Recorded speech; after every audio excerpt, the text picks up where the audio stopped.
Los recursos que se destinan a la educación superior en México siguen siendo a los ojos de la autoridad más un gasto que una inversión.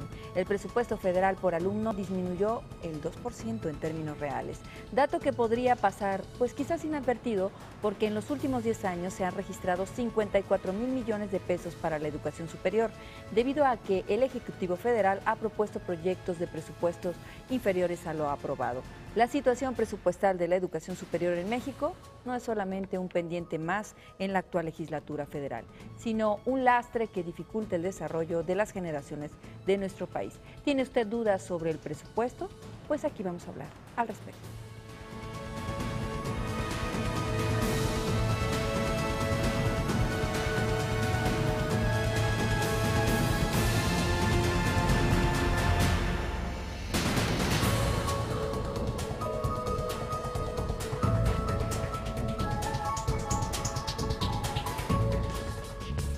A unos días de iniciado el último periodo ordinario de sesiones de la Cámara de Diputados del Congreso de la Unión, suena la última llamada para los legisladores federales, pues reformas de las llamadas estructurales y a la vez impostergables, entre ellas la laboral, la fiscal y la más urgente, la reforma del Estado, no ven hora y fecha para su discusión y aprobación. Envueltos en la próxima vorágine electoral nacional, los representantes federales conllevan la tradicional percepción negativa de la población, que ve en ellos poca efectividad, muchos recursos y prebendas y una deuda legislativa que se acumula legislatura tras legislatura. Hoy en Esferas, los pendientes de la legislatura federal ante la última oportunidad de generar consensos y resultados tangibles.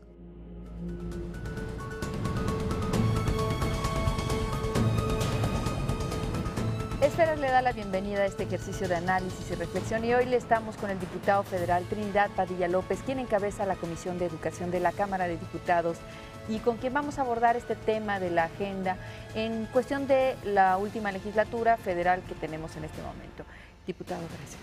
Muchas gracias, Cecilia, por invitarme otra vez. Además le agradecemos porque hoy es un día que normalmente la gente se va preparando para ir al grito, ¿no? Ya a esta hora todo el mundo debe estar empezando a llegar a los tamales ahí a la hora a la tamales, plaza. al tequila, al atole, a lo que se tercie, ¿no?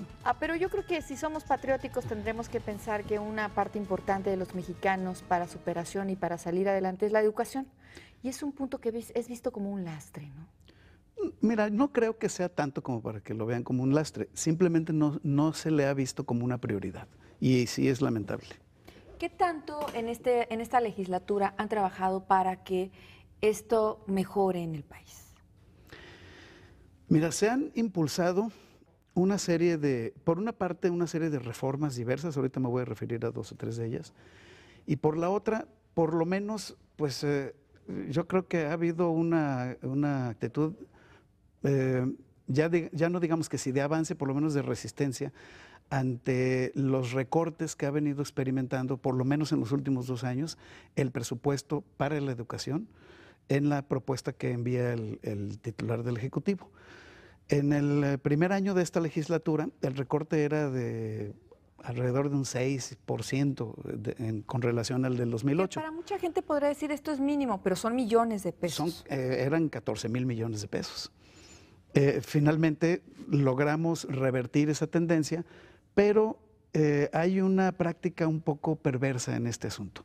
Siempre viene recortado el presupuesto a sabiendas de que los diputados vamos a buscar la manera de reorientar las partidas, de tapar los agujeros que deliberadamente el Ejecutivo deja para que la negociación se sitúe de tal manera de que si finalmente logras conseguir que por lo menos no haya un decremento y más o menos quedes tabla o por arribita de la línea de flotación, pues ya mínimo con eso la lograste. Cuando deberíamos estar pensando en incrementos realmente sustantivos a un presupuesto como el educativo.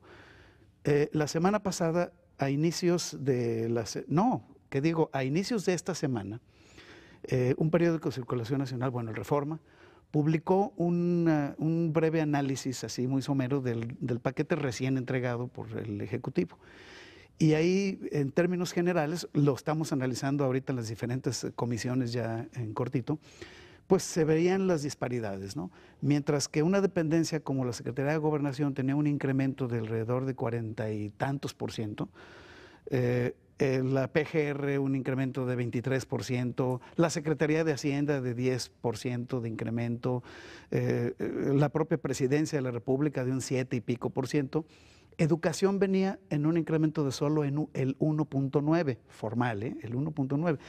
¿Para qué te hablo de lo que era la Zagarpa, la Semarnat o todas aquellas que tienen que ver con el campo? Eran recortes, o sea que deficitarios, digamos. A continuar incrementando la guerra y disminuir los programas sociales. Incrementando la guerra, incrementando o fortaleciendo una estrategia que a gritos pide una reorientación, una reestructuración. Hay voces muy calificadas, como las que logró reunir la Universidad Nacional Autónoma de México, que tradujeron en un documento que el propio rector Narro entregó al presidente de la República, nos la entregó también a los diputados, en donde destaca el énfasis que se pone en cómo podría ser un cambio sustantivo de esa estrategia. Poner más énfasis, el grueso del énfasis de la estrategia debe ser inteligencia policial, golpes quirúrgicos, estrangulamiento de los circuitos financieros que alimentan al crimen organizado, más que capacidad de fuego directa, sin que deje de haber capacidad de fuego, por supuesto. También la falta de oportunidades de educación, de desarrollo, pues limita una estrategia frontal. Así es. Digo, yo no niego que no deba haber inversión o gasto, si tú quieres, en la capacidad de fuego que el Estado tiene que tener para combatir a los malos, ¿no? A los criminales. No, lo que yo digo es que sí se puede hacer otro tipo de estrategia, y yo digo que podría sí considerarse a la educación, a la generación de más oportunidades educativas, a una inversión estratégica de mediano y de largo plazo, que a mediano y largo plazo va a ser mucho más rentable, como la educación, que destinarla a una serie de asuntos que parecen urgentes, probablemente lo sean, pero que podrían coexistir con una adecuada priorización de los asuntos que tienen que ver con la educación. La misma OCDE, que es un organismo internacional que mide la productividad de los países, establece que para que haya un mejoramiento entre los países, la inversión a la educación tiene que ser prioritaria. Tiene que ser, sí, tiene que ser una inversión prioritaria. Por una razón, bueno, no por una razón, por muchas razones, pero yo destaco una. Porque yo he escuchado muchas veces este planteamiento, me dicen, oye, pero es más urgente ahorita en una economía que tiende a verse afectada por la depresión, por las depresiones económicas del mundo, se necesitan promover empleos, la creación de empleos. Bueno, a mucha gente se le olvida que en pleno siglo XXI, uno de los ámbitos, de los sectores de mayor crecimiento en empleos, que más divisas pueden darle a un país, es el ámbito del conocimiento. Claro. La investigación científica, la generación de conocimiento nuevo, la creación de patentes, la generación de patentes por conocimientos aplicados en desarrollos de tecnología, directamente son fuente no solamente de generación de empleos, de muchos empleos, sino también de muchas y bien divisas. Remuneradas. Y bien remuneradas y de muchas divisas. Exacto. En parte, en ese sector es en el que se ha fincado el crecimiento y el desarrollo económico de países como los conocidos, como los NICs, las nuevas. Por una parte, los famosos NICs, ya ves que nos gustan mucho los acrónimos. Sí, las nuevas economías industrializadas, Singapur, Corea, del sudeste asiático, en fin, Taiwán. Y por el otro lado, lo que le llaman los BRICS, Brasil, Rusia, India, China.